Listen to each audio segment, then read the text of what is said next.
Hello everybody out there, and welcome back to another episode of The World's Finest. And in this review, I'm reviewing two of my favorite books out of Image right now.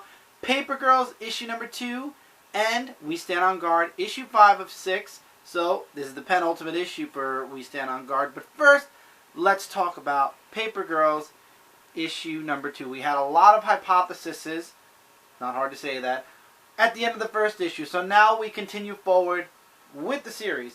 And it actually opens up with one of those weird people that were hiding out with that machine.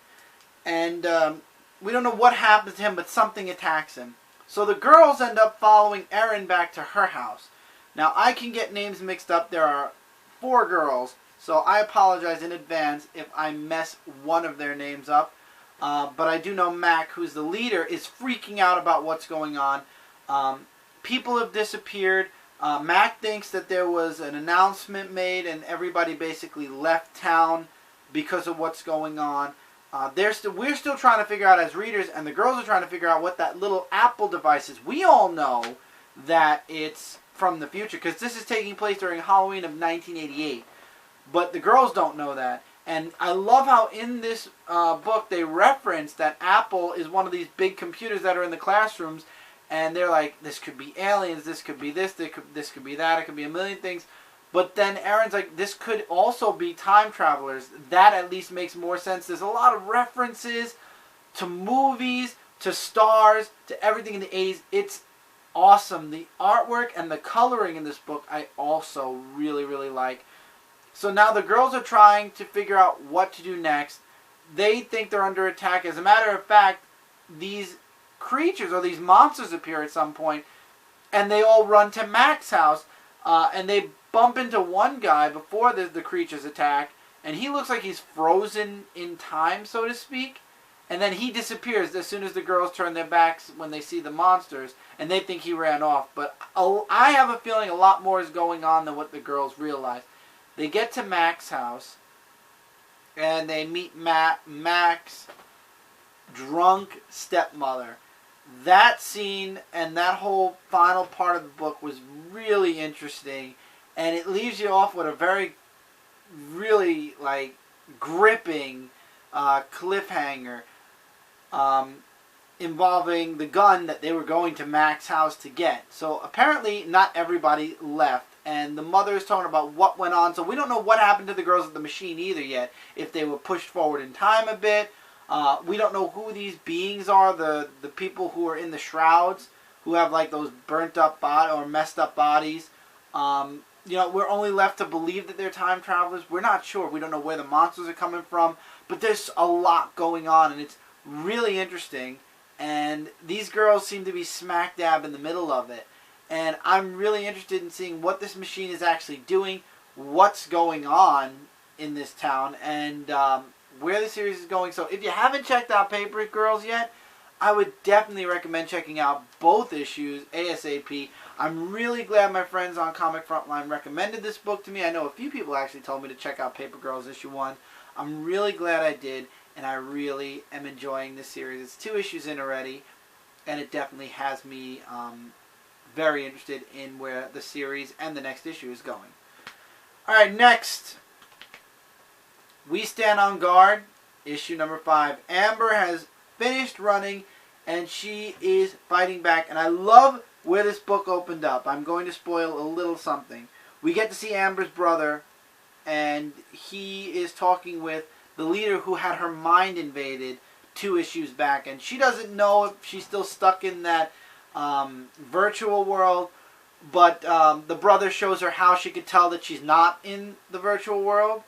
So that was pretty cool. But then she says to him, yeah, I think I saw your sister, but they invaded my mind and they actually know where the base is now. And the brother's like, oh, I don't feel bad for my sister. I feel bad for them when they attack. And they do attack. And the soldiers, actually, the resistance comes out on top, because not only do they have the tank, but the guy from the last issue survived with their big mech tank as well. And they decide to take the fight, as Amber says, to the armies now. She's done. She's just had it, and the American, as they're calling this program, this woman, finds out because one of the soldiers that was in the scrape ended up surviving long enough to record what Amber's plans were, which I'm not going to spoil. Read this book. It's the penultimate issue. There's only one more to go. And it went back to the U.S. base. So now they're taking the fight now to the American armies because they know the American armies can't blow them up because there's something under their feet. Read the book and find out what that is.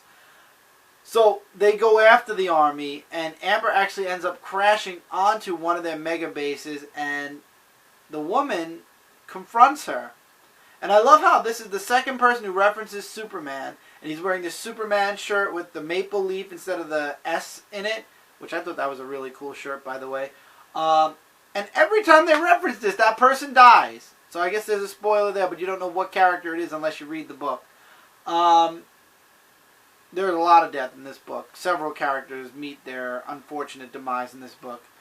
But the ending with Amber was awesome. This is definitely the cliffhanger for this penultimate issue. I didn't see... I had a feeling it was coming, but I wasn't too sure about it. And We Stand on Guard has been doing a really good job. The last couple of issues kind of were a little bit of background adding. This one, finally, it's like we're done running. We're done, trying to figure out how to hide from and fight against the American army. We're going at them full force. We're done. We need to take the fight back to America. And I'm really excited, like I said, to see where this last issue is going with issue number 6. We Stand on Guard has been an awesome series. If you haven't been checking out the single issues, at this point with issue 5, I would say do one of two things. You can go out and buy all 5 issues and then prepare for issue 6. Or, after issue 6, usually a trade paperback follows a week or two later.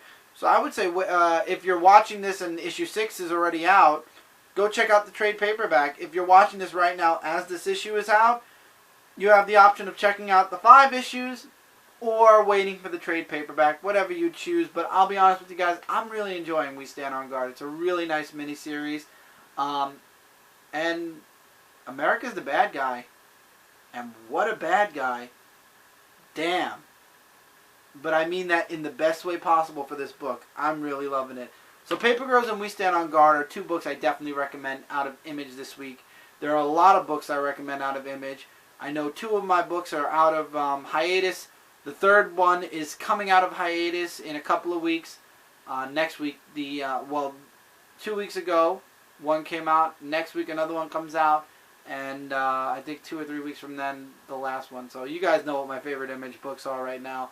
Image has a lot of really great stuff. I would definitely recommend checking out Image in whole. But these 2 books absolutely are amazing. And Paper Girls, like I said, it's only 2 issues in. You could definitely catch up. And We Stand on Guard, you can catch up too. It's not that far in, and it's a $2.99 book. I believe both of them are $2.99, to my knowledge. I think I might be wrong with We Stand on Guard, but I know Paper Girls is $2.99.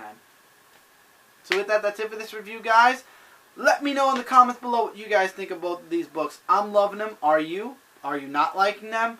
Your opinions, I love hearing them, and I love answering you guys down there in the comments. And while you're down there, in the description, there's a bunch of links. Check them out at your leisure. A lot of stuff connected right here on this channel, Dark Avenger C86, Frontline, Zone 4, Frontline Gaming Zone. Lots of big things coming from all across the board. And until next time, everybody, take care, keep reading, keep collecting, and I will see you guys really soon in the next video.